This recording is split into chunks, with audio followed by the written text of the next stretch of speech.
Thanks for having me. I really look forward to dropping some knowledge on everybody out there. Thanks to the students. Thanks for my fellow panelists for being here today. My name is Pablo Segarra. I'm from the Bronx, New York. Grew up in New York City. I'm a retired New York City police officer. During the last couple of years of my career, I became an attorney in New York. Took the test, passed the bar, went to law school, all that good stuff. And then I had a pretty much an awakening when I actually went to work in court. I was working in criminal court as a police officer. I was working in immigration court for a short bit as an attorney. I realized it just wasn't for me. So I founded a nonprofit that's called Nexus Latinx. The goal of it is to be able to provide cultural immersion trips to Latinx diaspora from the United States to the Caribbean and Latin America. We're looking to get our first project off next year. I also co-founded a company called the Latinx Travel Club, where we were promoting tourism to Latinos. But now my primary role is back in the nonprofit sector. So looking forward to this panel and looking forward to hearing everybody else's story. Thank you. Thank you, Pablo. Appreciate it. Next is going to be Andrina. Hello, everyone, and good afternoon. My name is Andrina Rosa. I am also from the Bronx. And yes, exactly. And I'm super excited to be here, and I am looking forward to our lovely discussion. Hello, Nancy, welcome. I also am looking forward to having this opportunity for you guys to kind of get to know what I do. I went to law school as well. I realized my third year, so my 3L year, that I wasn't going to immediately practice. And then from there, I was able to use my law degree as a JD Advantage degree, where I started my nonprofit. It's a college preparatory program, Bronx-based, where I recruited middle school girls from the Bronx, and I followed them through their high school years. And the founding members are actually sophomores in college as of now. So I'm super, super excited about that. I'll get more into it. From there, I started a for-profit. So it's a derivative of the nonprofit, which we'll get into it later on. So being able to provide perspective from the nonprofit and the for-profit as well. So again, I'm extremely happy to be here. Thank you so much, Andrina. We're super excited to have you here with us as well. Next, we're going to have Eric. Hello. Wonderful to hear about your work preliminarily, Pablo and Andrina. Sounds really fascinating. I'm Eric. It's a pleasure to be here. I'm a professor of one of the first year seminars. So I'm an adjunct professor in economics at John Jay. And I'm also a graduate student in economics at John Jay. And previous to my academic work, I worked to expand access to college for people during and after prison. So most recently, that was for John Jay's Prison to College Pipeline. I was the program coordinator of that. So that's a program that allows people who are incarcerated at the New York State Prison in Otisville to be John Jay college students and take courses while they're incarcerated, and then supports folks across the transition of release into education on campus at John Jay, with a host of other supports, including employment and family reunification, et cetera. And before that, I worked for a program called the PD Green program, which built volunteer tutoring programs in prisons and jails. That was in Massachusetts and Rhode Island. Before that, I was a music teacher in what are called El Sistema inspired programs. So like local, free, community-based music school programs. So really looking forward to getting into it with everyone. It's an honor to be here. Thanks very much. Thank you, Eric, and thank you so much, because you're going to bring a vast wealth of knowledge with all of your different experiences. For all of you who have unfortunately have not had the opportunity to attend class on campus, shout out to Eric, as he's repping a John Jay class right now in the background. Last but not least, my brother Jelani, please introduce yourself. How's everybody doing? First off, I want to thank all the folks from John Jay for putting this together. Really looking forward to this panel. The wealth of knowledge is vast. I definitely think there's going to be so many different takes about how to start an organization. I'm excited. So my background. So I started in community organizing. Grew up here in New York City, Far Rockaway, New York. and was a community organizer with the AFL-CIO for about a year and a half. And then noticed that organizing with the AFL was something that I wanted to do. So continued to do that during college as I pursued my degree in political science, while also having a minor in business. And after graduating, wanted to get into the community organizing field more. So I worked with AFSCME, a union, as a union organizer across the East Coast. And that was an interesting experience, having the time to go and talk to folks on the ground and just hearing different experiences about the way that people live. And that brought me back to New York, also dealing with family things at that time, the death of my father. And that brought me into, figuring out how I can get into doing more community organizing work in New York City. That took a weird turn because I ended up working at Airbnb for a bit as a community organizer. And in my borough of Queens, I got to see how technology was being used to change the world around me and the community in which I lived.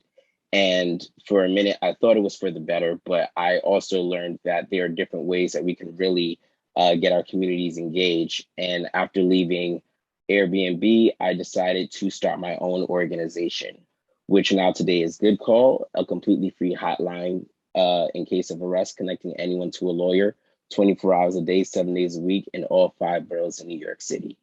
And I can get more into, how I started that organization and what led me there.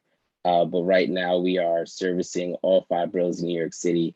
And this started from something that we've been working on, and after noticing and having conversations with people in the community. So yeah. Thank you, Jelani. Much appreciated. And thank you for representing the Q Borough. We got a lot of Bronx people in here. I was feeling a little intimidated. So shout out to Queens. But definitely, Jelani is someone who I personally have worked with as a member of the Apple Corp team and being a career services person in internships. He's definitely worked with us on getting our students internships with this organization. So we've had a great relationship over the years. So I know that all of the panelists today are going to give us some really great insight. So let's jump right into it, and let me stop running my mouth. You all told us a little bit about yourselves. So can you all tell us, when did you begin your organization and your initiative, and how did that kind of tie into your education journey, if it did, and if it didn't?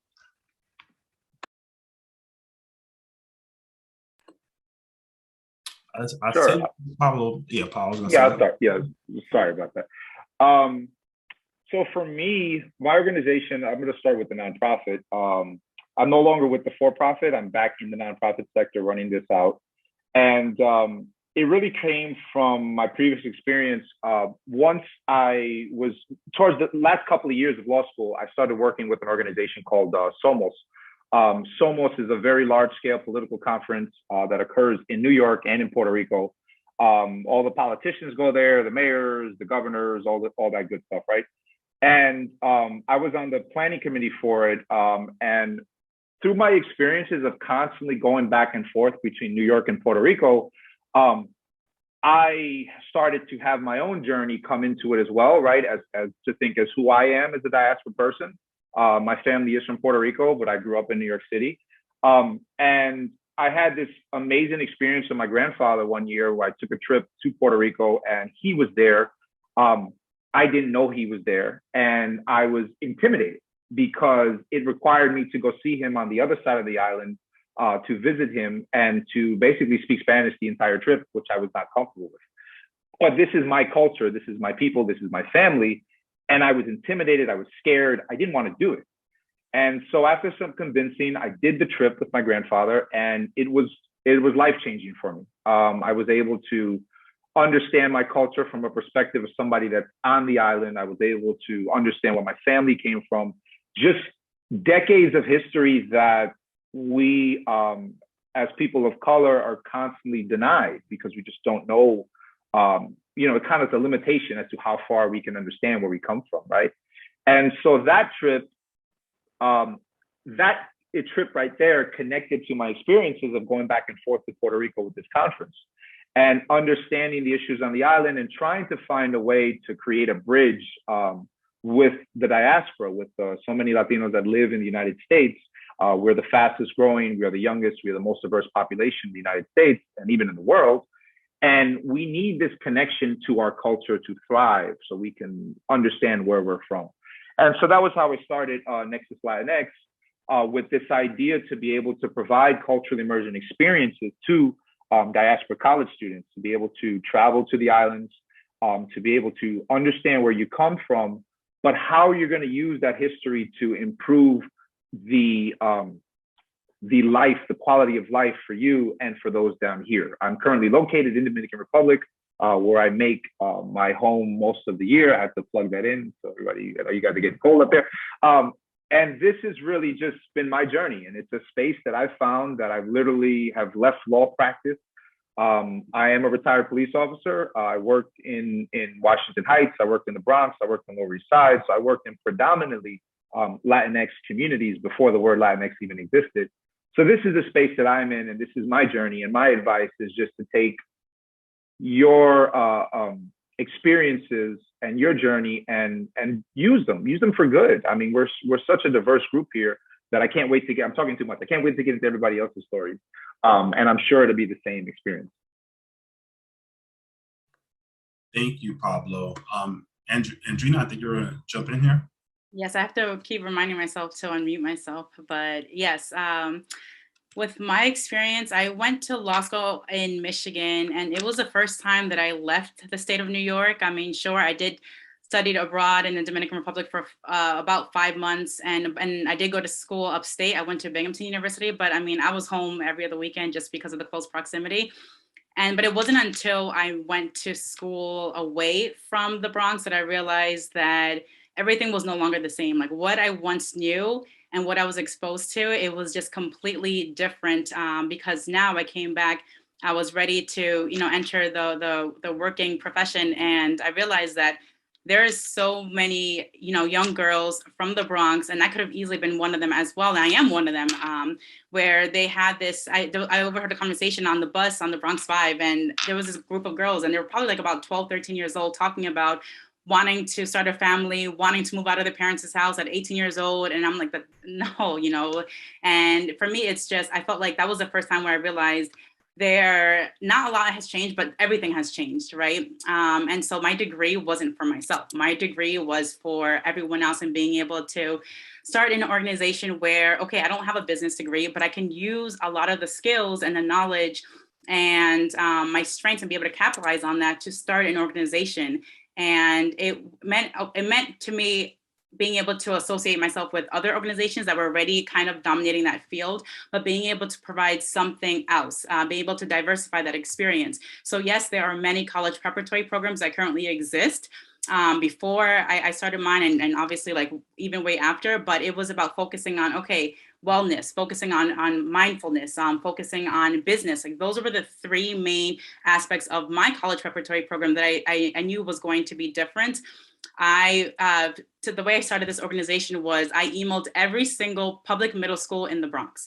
And then those who reached out to me, I set up appointments immediately. And then I was able to kind of recruit girls from 2 specific schools. And actually, I'm still in touch, even 6 years later. I started this organization in 2014. So 7 years later, I'm still in touch with most of the girls. That's just being very transparent. The girls, they get older. I met them when they were 11. And so being able to address issues that were adversely affecting their academic performance was able to affect their upbringing, because again, they're young, they're impressionable. And I think that I was able to provide a platform where they have someone on their side, believing in them and saying, no, you can do this, you are possible. But being able to show them how they're able to see themselves in that way. It's one thing for me to say that you can do it versus being able to kind of guide them and show them the ropes as to how they can address their school or any conflicts of issues of conflict. And I think that that's something that I definitely was able to grow. And let's see, from there, I was I started a for-profit organization. That's why I'm able to kind of bring the perspective of both, where I realized that, yes, the nonprofit world is something that I'm extremely passionate about. But then again, I was a fresh, off the boat from graduating from law school. Let's be real here. Being able to pay for things like out of pocket, and I think it was very important to kind of figure out grant writing. I had zero experience about that. It's a whole different ballpark. Okay, they can tell you how to write a legal memo and appellate brief. They can tell you all of those things, but grant writing is just it was foreign to me, and even now it's foreign to me. And so I think, again, it's being able to associate yourself with people who are able to mentor you, and then while they're doing that, I'm then able to kind of pave the way and help other students as well. I don't want to get too much into the for-profit. I think I kind of want to focus on the nonprofit, but if you certainly do have questions about that, then absolutely feel free to reach out, and then we can definitely talk about that as well. But it is because of the nonprofit that I was able to do both and be able to use the money to kind of help pay for expenses through the nonprofit. Thank you so much. Eric, if you could continue with us. Yeah, sure. I guess I can describe, I mean, I'm not a founder on this panel. I'm really honored to be surrounded by, very enterprising founders. But I can say sort of how I got started with my involvement in nonprofit work. But at the beginning of my career, I was a music teacher in Philadelphia. And I encountered lots of profound frustrations in terms of the type of learning environment that the administration was setting up for my classroom. To be direct about it, there was a social situation in which students were significantly set up to fail and then punished for their failure, which was enraging to see sort of in two ways. I guess one was like, as the member of an educational community, right? And as the person who was trying to be like a leader of an educational community, it felt like this sort of assault. And also just seeing that structure from the outside, it was just very transparently kind of arbitrary and unnecessary, right? It seemed like we could create structures that would set up students for success. So, I mean, I guess that I became really motivated to think about the ways in which an educational environment can function in punitive ways versus restorative ways, right? And thinking about, how educational spaces can be empowering psychologically and also broader, right? Like in larger social and economic ways, which is the stuff that I'm primarily concerned with now. And also at the time, I was an observer of the fact of the development of mass incarceration in the United States, and found that to be sort of a very analogous set of dynamics, right? Certain people becoming set up for failure and then punished very harshly for those failures. So I thought it would make sense for me to try to bring all of that together, and I got and work on the issue of access to college during prison and after prison, right? So thinking of the criminal justice system more broadly as something that can have that set of dynamics, and also thinking about educational spaces specifically and concretely as spaces that can have those different set of dynamics, and trying to create the restorative ones wherever possible. I'm happy to talk more about the specifics of the programs at some point if that would be interesting to people. But yeah, that's sort of my little origin story. I'll leave it there for now. Thank you, Eric. Jelani?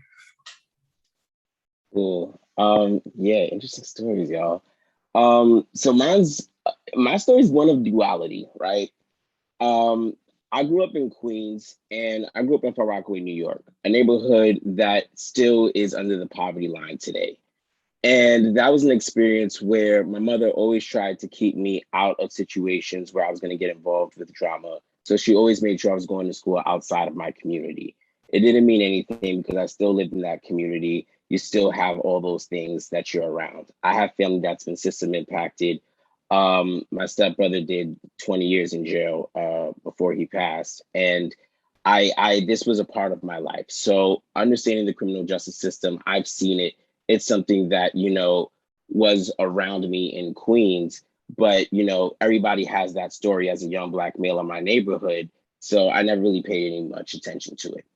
And I say that because I went on with my life pursuing my educational goals, but I always had a knack for business. And it was something where business was something that was a thing to keep me out of getting in trouble. So I joined a program called the National Foundation of Teaching Entrepreneurship. And this was the first place where I was able to really get my teeth into business. I started my first company, which was called NoBones.net at 16 years old. And this was an electronic company that was selling refurbished electronics online, an e-commerce company. And this was my first job. And I didn't have to work for anybody. I was working for myself. And this was something that I was really excited about, being a kid from Far Rockaway, being entered into the business world. But one of the things that also happened was I was a young Black male. And at 16 years old, while still running a company, I got arrested for a minor infraction, going across the subway train, going through the subway doors while I should have been in school, unfortunately. I was arrested. And that was my first experience with the legal system. I heard stories about it from friends, but that was my first time being in the system. I had to go to central booking. I had to see an attorney. That was, something that was scary to me. My mother's also a single parent, Guyanese. She's the one that picked me up from the courtroom. So, that wasn't a good time. And I stayed on the straight and narrow and tried to stay on the straight and narrow after that. But as a young Black male, you still have the pitfalls that exist. But I still went on to college as the first Black male in my family to go to college, and then also to be one of those folks that from my community was able to make it to college on a scholarship because I started this business. I had a lot to uphold. And I think I was, passionate about that. But the business world, once I started taking courses in business and going to business trips with business students, I didn't like that world.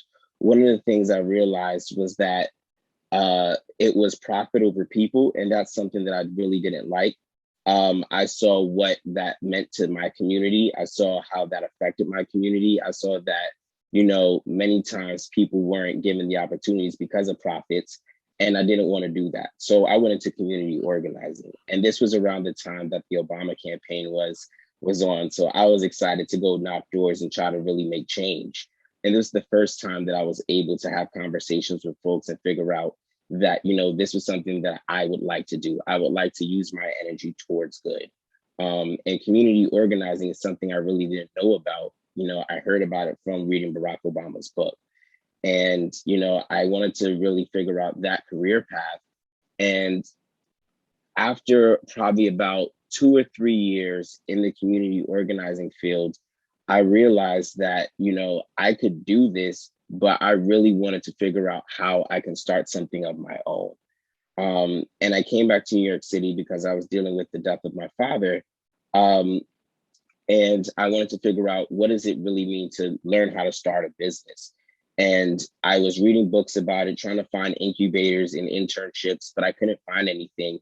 And I ended up finding a job at Airbnb as a community organizer. But it's crazy how the paths ended up bringing me to what I'm doing now, because that was my first experience working within the tech world, but also utilizing my experience talking to people in the community, telling them about the conversations that I had, and seeing that they were making iterations to the technology from conversations that we had in the community.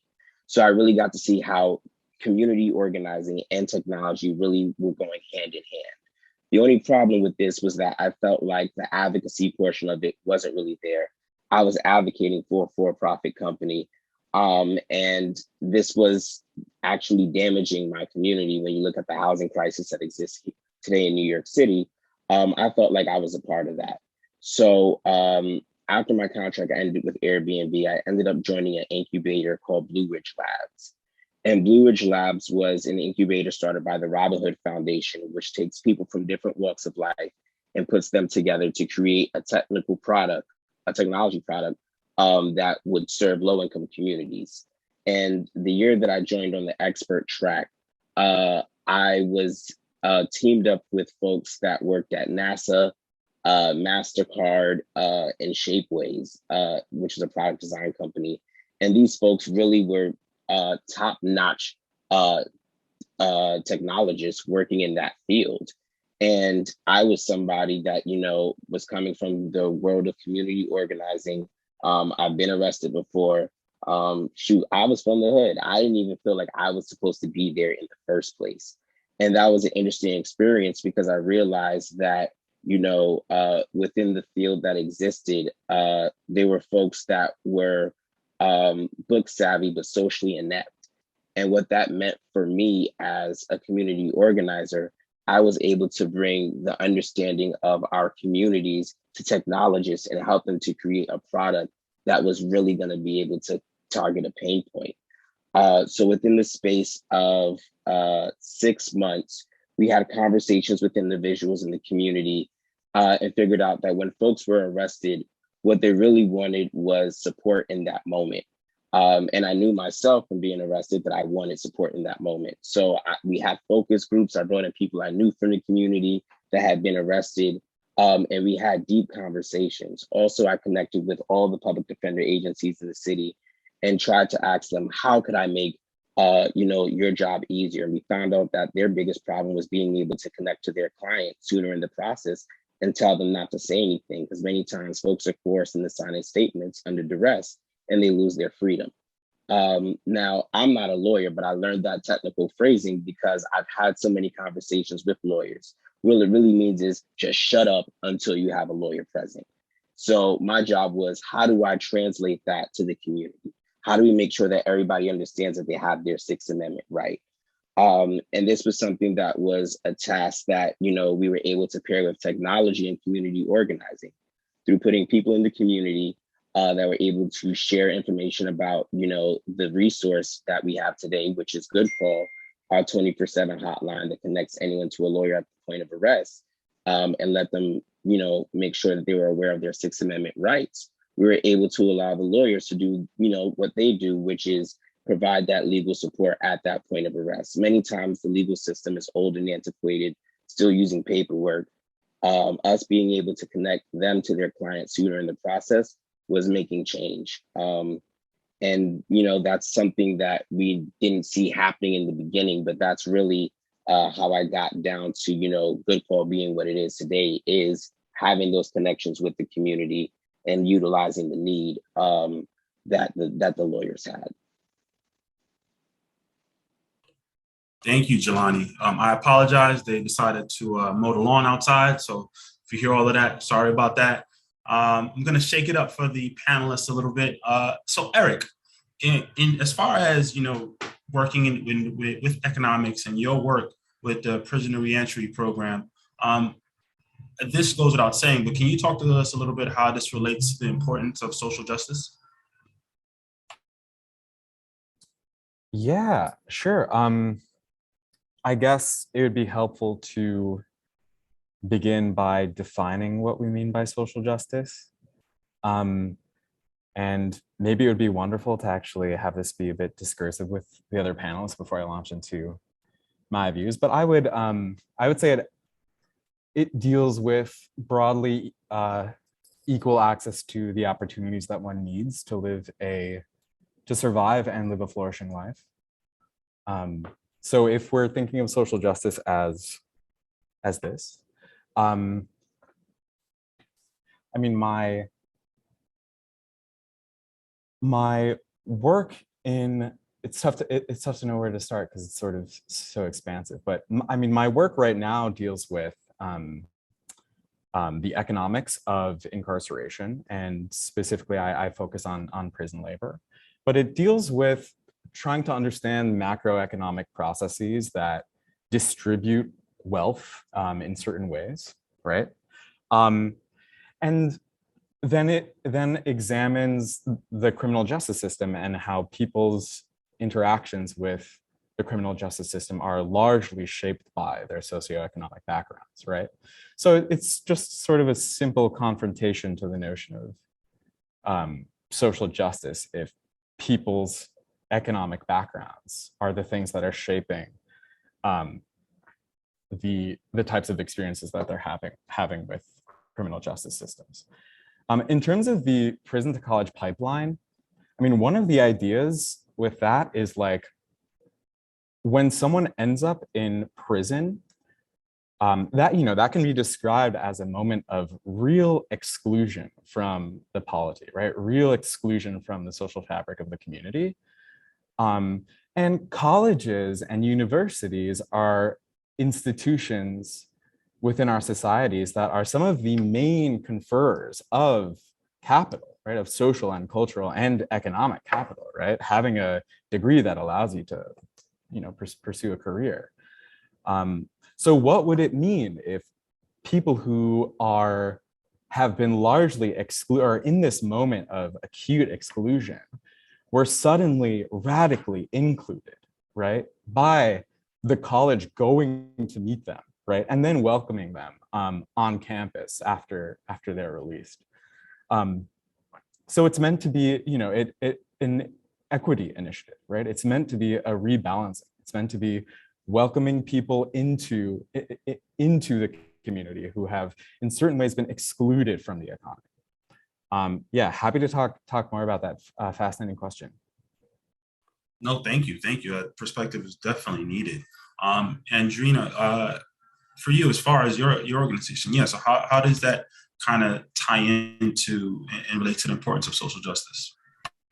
I look at social justice to mean being able to provide equitable access and opportunities for our young girls from the Bronx. I mean, I started my nonprofit thinking about, okay, so why is there this educational disparity and, low college matriculation? And then once they are accepted to college, we're also looking at and facing this issue of college retention rates, and then being able to work backwards from there. And then it's like, okay, so if these, young ladies may not be graduating from high school, or if they are graduating, what are these issues that are adversely affecting their ability to do well in school? And so, I mean, let's be real, the Bronx, and even when you're thinking about some of the stereotypes and I failed to mention that I'm also a professor at John Jay College, and we have this conversation about some of the stereotypes that when, they associate with students from the Bronx.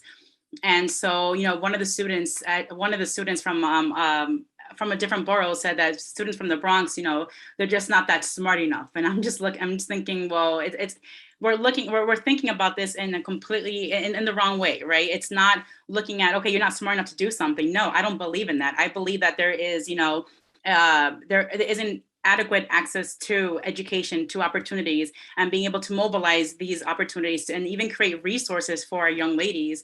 And I think that the nonprofit serves to address some of that educational disparity, especially in the Bronx, and then being able to redefine what it means to even be someone from the Bronx and growing up in the Bronx. It's very hard when you hear your students or the members of your organization say that it's hard for them to even concentrate because you have the students sitting, in the back making all of this noise, and then you have teachers running out. You have notebooks that are torn with missing pages, and this is what are we telling our young students, that they're not, they're not worthy of learning, they're not worthy of an adequate. We're not talking about equal access to education. We're talking about equitable access. And so, what message are we then sending to these young students? And again, like my organization's attempts to be able to create at least opportunities, being able to, I can't, as much as I would like to be able to create a whole new district or get into legislation to kind of redefine what that means, but at the very least, I can kind of help students, these young girls individually and as a group, so that way I can kind of shape their values. So when they are in situations where their books are maybe dated or torn, or they have teachers who stereotype them and put them in these negative boxes, they're still holding on to these values that will be able to kind of change the way they see themselves, and then change the way they are able to see themselves in the future as more than just, that statistic from the Bronx. Still on mute there, sorry. Thank you. Pablo, I saw you nodding your head and taking and jotting down notes. How can you jump in and contribute here with us with social justice? It's like the cop in me, the lawyer in me. Like I'm always taking notes, so don't take it personal. I'm just getting my thoughts together. This is a really intriguing conversation, and I'm really happy that we're having it. My experiences have been from literally the street to the courtroom to the boardroom, right? I've been in all of them. And as a founder of both a business and a nonprofit, with a social good, like a social cause in both of them, there's two things. I think that it not necessarily making it a level playing field for opportunities for all of us, right? And what I mean by that, I mean that a good example is, first of all, access to funds. In the nonprofit sector and in the business sector, it's incredibly difficult to get funding, right? If you're going to move forward and build your business out and build your organization out, you need funds to do it, right? And it's kind of funny, but it's really not at the same time. There was a meme that goes around like Twitter somewhere that it was basically saying, it was like a person of color going to like a Thanksgiving, right? We're in Thanksgiving time, going to your family and saying, hey, I got this amazing tech idea. I'm going to build this company. It's going to change the world. We're going to do this. We're going to do that, blah, blah, blah. And I need $40,000 to start it. And the entire family breaks out into laughter, laughing at you, right? Because it's funny, but at the same time, it's not. It's like we don't have access to that capital. We don't have access to those funds. A lot of us are first generation in the United States. A lot of us are second generation. But, I grew up in the projects, and my mom did too, And so it's like, getting access to funds for that. And then the second half for me personally is I'm always trying to find ways to like democratize travel. My main sector has been travel, and, believe it is right to self-discovery, I call, where it's like, if we would have access to be able to travel the world, we would be able to solve a lot of these problems that face our communities, because you're looking as a broader perspective from outside looking in and really understanding, building that community, right? And with that, my company, my nonprofit, that's what we're looking to do. We're looking to be able to provide students with access to experiences in travel that they normally might not have. I mean, there's a lot of students in John Jay that do not have the funds to be able to actually get on a plane and go somewhere. We just don't. I really didn't have the experiences of traveling the world until I was in my mid-20s, because I had a full-time job. And even at that, I started that job at 20 years old. And so that experience just completely changed my life. It broadened my experience to realize that, you don't have to live and die in New York. New York is a great city. I love it, but there's a lot more to the world than your borough. There's a lot more to the world than your city. And you should experience that as much as possible. And I think that I'm kind of always trying to make up for the fact that I was not able to go to school out of state or upstate due to just reasons with home. I was living with a Vietnam veteran. He's a recovering drug addict as a result of the war, and just he needed me home, right? And I want to be able to provide students with not just the fact that you can go study abroad outside of your city and your borough, but internationally throughout the world, but also connected to who you are, right? Your culture and where you're from. And so I think that going back to the beginning of it, it's two things. It's really finding a way to have equal opportunities for all of us to fund, to create, to follow through with these dreams that we all have, right? Because I think that that's number one, the most important. And that kind of trickles into number two, with my personal goal is being able to provide travel to as many diaspora students as I can, so they can experience that at an earlier age, right? Because we are growing fast. The world is different every year, man. I mean, we didn't think we were going to have a pandemic 2 years ago, right? And now look where we're at. So we need to be able to keep up with that. And kind of going back to what, just kind of touching on what Eric was saying earlier, I think it's incredibly important. I mean, the work that you're doing is just, it's very admirable, because unfortunately, a lot of people are based, their reputation, even their life, is based off of one bad decision, or being in a wrong place at the wrong time. And not even a bad decision, you shouldn't have been there. And unfortunately, it's kind of like you go to jail and you just get left behind. and you don't have access to these opportunities. So I just want to give them a shout out on that, because that's some amazing work that's going on. Thank you, Pablo. Thank you. Definitely thinking about, with the travel, having students step outside of their comfort zone. Jelani, talk to us a little bit about the importance of social justice with Good Call. Yeah. So it's honestly, I think I heard a lot of talk about equality, and I think just want to echo that with starting Good Call, it was one of the things that I realized that it's unfortunate that this organization even has to exist. When there's somebody that's affluent, they have a lawyer on retainer. We already seen with Kyle Rittenhouse, that like you have a good legal defense and the color of your skin can get you off. And it's not the same for people in our communities. And it's one of those things where what we built is a tool for the resistance. What we built is a tool for the everyday life of people of color, that you have to have a resource. It's almost like insurance, that you have to have a resource there in case, police decide to abuse their power, which happens so often in communities of color. The data even shows why, we have many of our folks in the system of mass incarceration are Black and brown. It starts with over-policing in our communities. And this resource that we built was for equality, for folks to be able to have an access to a lawyer, just like an affluent person does that has a lawyer on retainer. Because there's an understanding, just like they say on Law and Order, you have access to an attorney, but we don't utilize that in our communities. Many times police lie to us because they can, and folks end up losing their freedom because of that. And this is a resource that we created so that folks have access to legal representation. It's interesting because when I think about in creating this resource, I don't have, pleasurable conversations every day. Some of the stuff that I have to talk about with folks is very sad, because it's basically the factor that somebody didn't know that they didn't have access to an attorney, and because of that, they lost their freedom and now they're in Rikers. And the conversations that I have that do bring me joy still are the factors that people are getting arrested, but they had access to an attorney.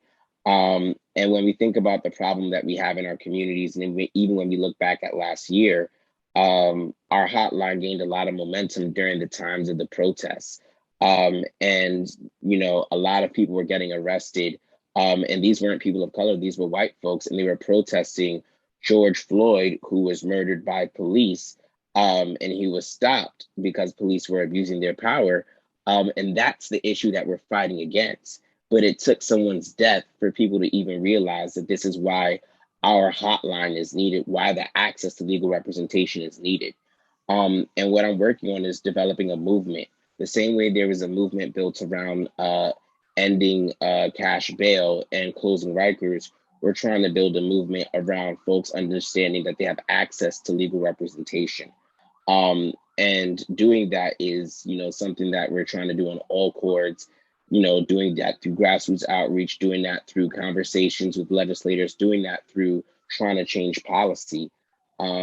We see a day where if folks have access to an attorney at that point of arrest, just like the affluent do, then that is a day when we're going to be able to create some form of equality within our legal system. I'm an abolitionist at heart, so I scream burn it down all day. But I understand I'm mindful of the John Jay audience. But I do believe that, when we do have equality there, that there's actual way for us to make change. And I feel like that's what social justice is about, is making sure that we're defending the rights of those that aren't able to have their rights protected, of those that are being oppressed.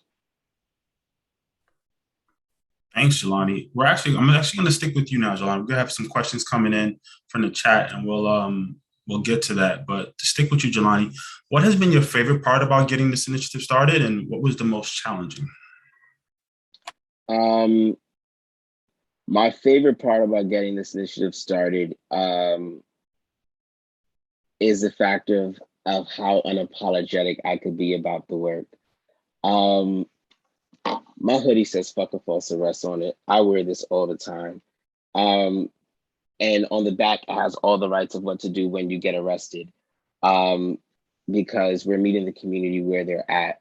And I think there's something that hasn't been said about the factor that our legal system is made for people of color to fail and get caught up in it. And because people don't have the proper tools and aren't empowered to stand up against the system, many times they end up just getting caught in it. And being able to mobilize people around the factor that our system is unfair, there needs to be change, and that we are the people that can make change, getting people civically engaged. I have conversations with gang members, I have conversations with foundation leaders, I have conversations with billionaires. And it's so interesting to see that I can show up as myself unapologetically every day in my Jordans, and do great work for the community because I'm bringing the community with me to make change. The most challenging part about this work is how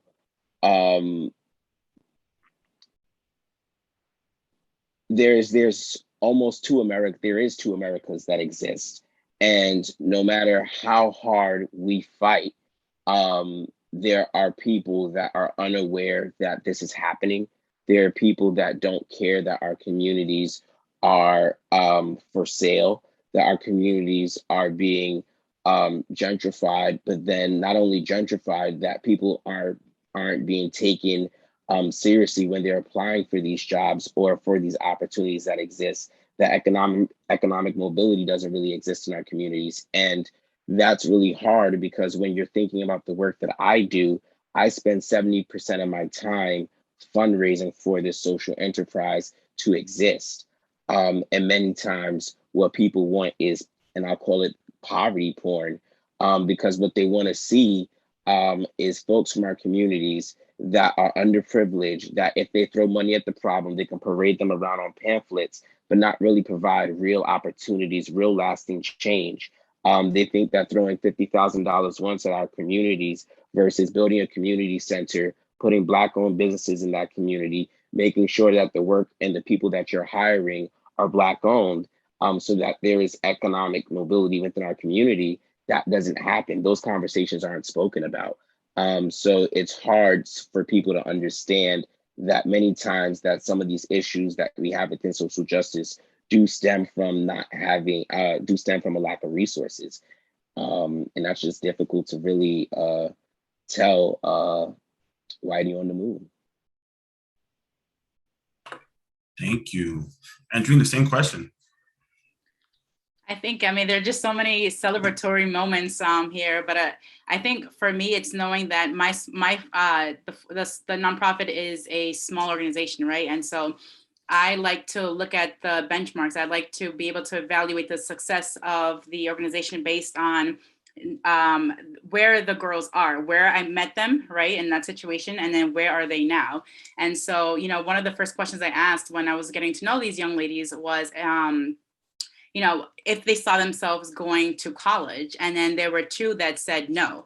And I think in the beginning, when I first started this organization, which I do want to provide this as an advice later on in just a moment, is that, being able to start your organization based on the principles of college, being able to promote college. And then for me at the time, right, I was just starting off and I didn't want to accept that as an answer. And, this young lady with our workshops meeting once a week on a Saturday, these young girls, they volunteered their time. They went to school, let's say Monday through Friday. Then Saturday they met for a 3-hour workshop. And so now that she's a sophomore at Lehman College studying math and minoring in business, it shows growth. And so I'm looking at it from like the micro change. And yes, eventually my goal is to be able to implement these macro changes. But I think it's also being able to accept the fact that the changes that I have made through this nonprofit is enough for right now, right?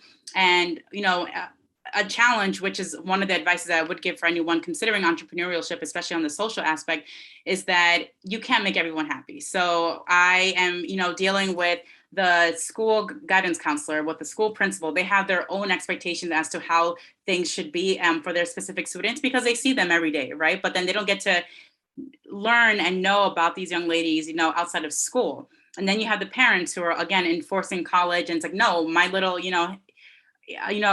student, my little girl is not going to become like an art major or what have you. And so, but then being able to kind of have that discussion, and then it's also being able to balance those needs with the student. For me, the student's best interest, that's always at the forefront of my decision making, regardless of what other external influences there may be out there. And I think, again, it's just knowing that what is in the best interest of these students, of these young girls. And that is what I think that is presents as a challenge. And one other one that I do want to highlight is that I know it was one of the questions is, you know, whether or not to have a partner or not. Another challenge could be being able to, yes, you do share the same objectives, but also the way you go about to achieving that objective, it could vary, and that could bring some conflict. I think it's being able to find someone who have similar values as you, and I think that makes the huge difference.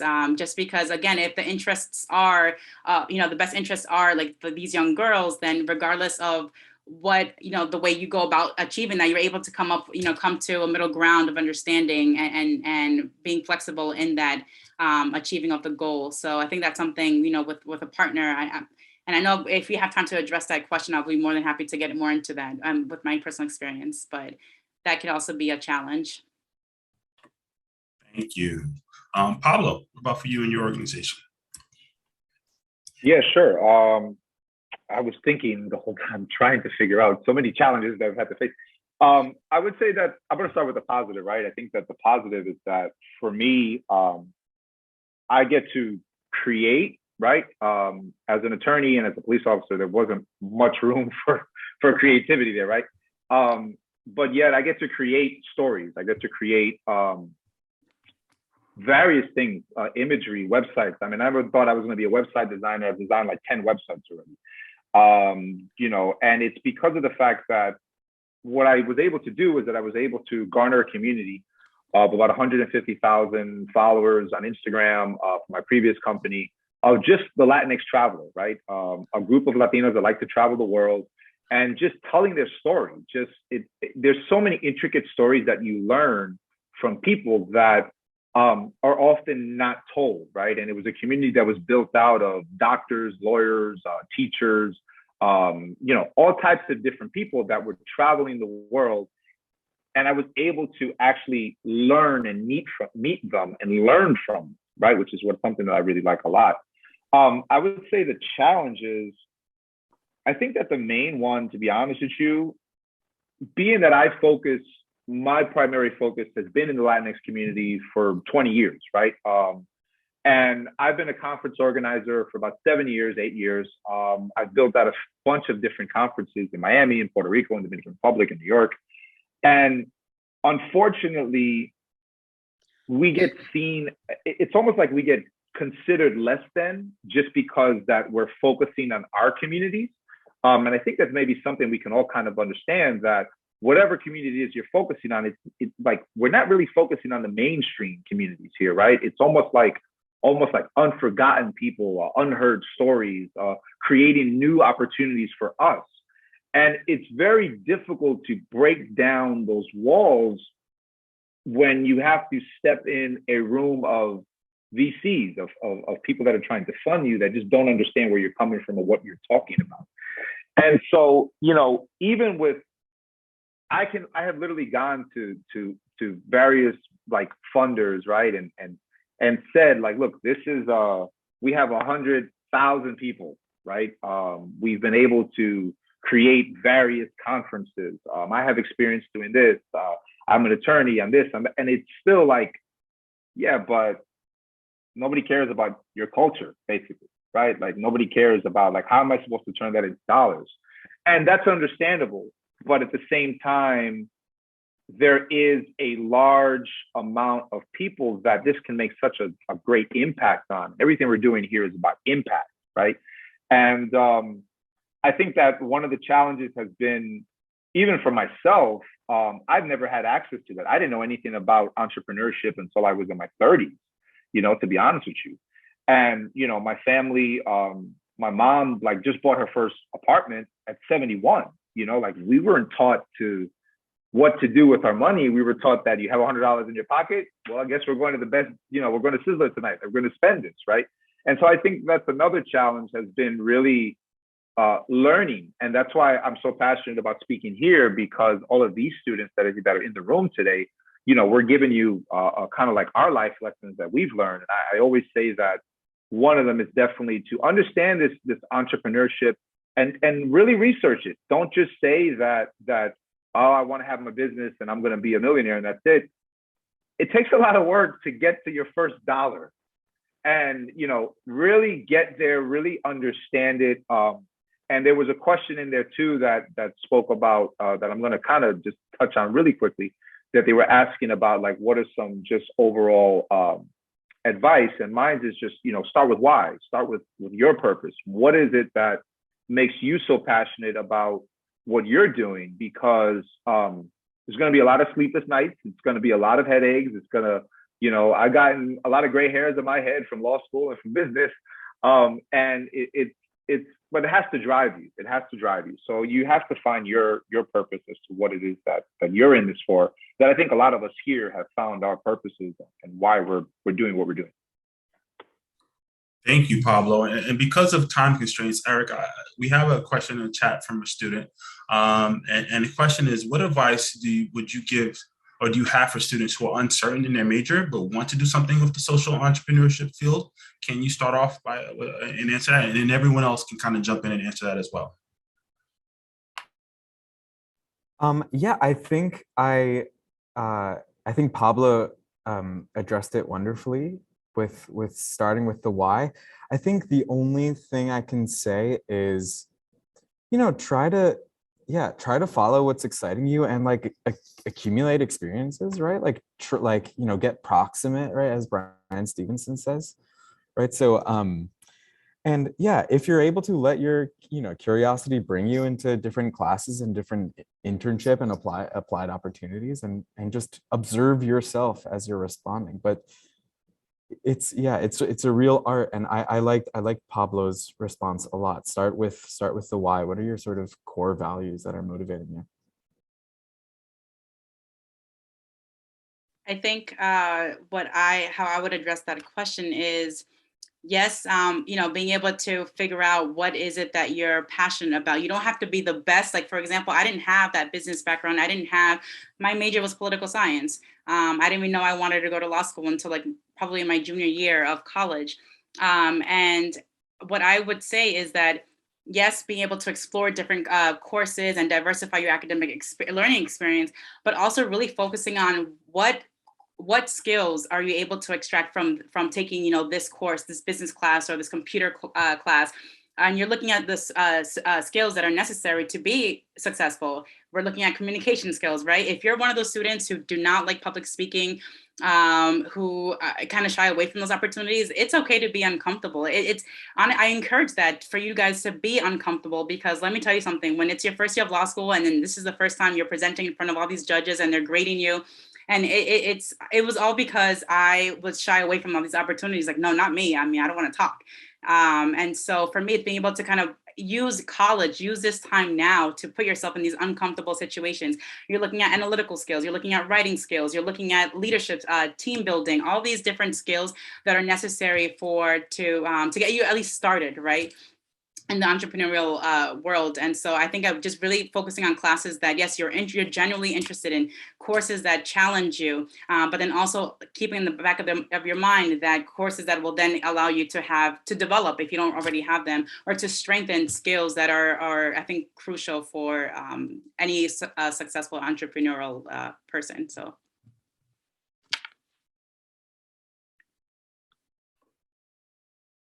Yeah, I would say, so I echo what everybody's saying, following with passion. One of the things that I realized is that, when Good Cause started, we really were bootstrapping it for sure, didn't have much money, but it was the passion that drove me. And I didn't even realize what my passion was about it. It wasn't until recently that I realized being able to show up as my unapologetic self and bring the community with me as we try to make change was my passion. But I'm also going to drop something in the chat when I find the wording for it. But it's a chart that I use, and it's great because the Ikigai helped me think about like, how do I identify passion? How do you talk about it? You can take that chart and type it into Google, give you a chart. But you can look at that, and if you are having trouble figuring out your passion, that can help you identify it. But really just make sure that your passion is driving you, because on those sleepless nights and when there is no money coming in, you have to know that it's something that you actually really do care about, and that you would do for free. But definitely please check out that chart. Yeah. Could I say one more thing, Moldy, if we have a second? Of course. I want to second Jelani's dropping that chart. I was trying to remember the name of it. That's great. I would also say maybe this is a slightly unpopular thing to say on a social entrepreneurship panel, but maybe, you don't have to feel too much pressure to start something yourself. Maybe it exists already. Maybe you can find people who are doing the work wonderfully, whom you can support. And also in line with that, in terms of, finding one's path, I think that mentorship is like the most powerful thing, right? So there's, looking for the classes and the, internships and opportunities that speak to you, but also finding yourself gravitating towards specific individuals and like allowing yourself to ask them, ask things of them. Like, can I have a moment of your time, or can I support you with this project? But like learning from, finding someone who you can trust and like admire and learn from in that way, I think is one of the most powerful things one can encounter in this sort of trajectory. Thank you. And as we're coming down to time, I did want to ask this one final question for all of our students who are interested in kind of delving into this firsthand and seeing what it's like. Can you all talk to us a little about any current or future internships that college students should be interested in or can get into, maybe with your organization? And if it's paid, that'd be wonderful. So Good Call is hiring and does have paid internships. If you're interested, you can reach out to jobs@goodcall.nyc. The things that we're looking for right now is we're looking for assistance on the digital content creation front. One thing we spun out last year was Good Call Digital. So as we're focusing on reaching people on social media platforms, how are we working to get the information out there, and how are we utilizing new social media channels to really make sure that people are aware of their rights and information. We also are hiring for our community engagement team, as we're going to be doing giveaways within the community and different partnership events with organizations.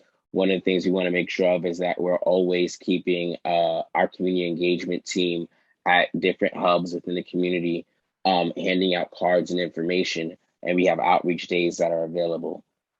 We also are hiring for our operations team. So we are relocating to a new office, and we're going to be developing a lab for our youth. So as we're working to spin out our alumni network, we want some support working with youth that are in alternative to incarceration programs and our internship program, getting support from college students, actually supporting them in that work. So we have these opportunities available. If this is something that interests you, you can email us at jobs@goodcall.nyc. If I didn't say something, but you do feel like you do have skills that you want to lend to our organization, send your resume along, send a short blurb about what you feel like you can contribute. And we're going to try to reach out to as many people as possible. We do have different opportunities that will be coming up throughout the year. So you can also stay tuned on our website. We're going to have a jobs board that's going to be posted by the end of the year also. Oh, and our website is goodcall.nyc. Yeah, I'll jump on really quickly. Everybody can hear me. Well, with Nexus Latinx, we are starting a mentorship program starting next year. You can go to www.nexuslatinx, and I'll put it in the chat as well. We're looking to get about 10 to 15 students together to be able to work with our board and work with other mentors, just to really kind of help you. We always kind of feel that, like, yes, you go and you graduate school, you graduate, get your bachelor's, and then what happens, you know? And so we're trying to be able to really kind of create more opportunities and more bridges between when you graduate college and then when you get into the workspace, or if you want to go into some sort of study as a graduate student as well. So we're looking to be able to really kind of create an ongoing mentorship program. And then at the end of the mentorship program, the goal is for next year to be able to also provide a cultural immersion experience where it's about 10 to 15 college students that will take to Puerto Rico to be able to travel the island, connect with the colleges there in Puerto Rico. And not only just do that, but also the focus is to be able to use those experiences to innovate and create solutions to a lot of problems that are facing students in the Caribbean, in Latin America, and try to find ways that are also facing us in New York, right? And in the States, and how we can kind of create these kind of pathways of knowledge, just being able to create with each other. So it's nexuslatinx.org. You can also find us on Instagram at Nexus Latinx as well. I'm the one that's created it all over again. So we're kind of followers are kind of low, so we need some help. And that's what we're doing for next year. So, you know, this is a great panel. Thanks for having me. Thank you, Paulo. Anyone else want to drop in anything as far as internships or anything like that? While you, Sure. Yeah. Sure, I can say just quickly, the program I've been discussing, which is called the Prison to College Pipeline, is hosted by the John Jay College Institute for Justice and Opportunity, which is right across the street from the new building. And I just dropped in the chat. They have some fellowships for John Jay undergraduates where they place you with local organizations doing some related work. So you can check it out if you're interested. And thanks, yeah, the panel was really enjoyable. Thank you for having me. Thank you, Eric. Just some quick things I wanted to drop in. So we have an adjunct lecturer who dropped something in the chat about John Jay's social entrepreneurship and innovation minor. So it's something that you can definitely look into on for the campus to have a minor. They have an open house coming up in December, and it's part of the Africana Studies and Human Rights Department. So definitely take a look at that if you're interested. Listen, this was such a wonderful opportunity. Thank you to all the panelists. We appreciate you all for coming out and talking to our students today. It was a pleasure getting to know you and hearing your stories and things of that nature. So thank you again to our students and everyone who was in attendance.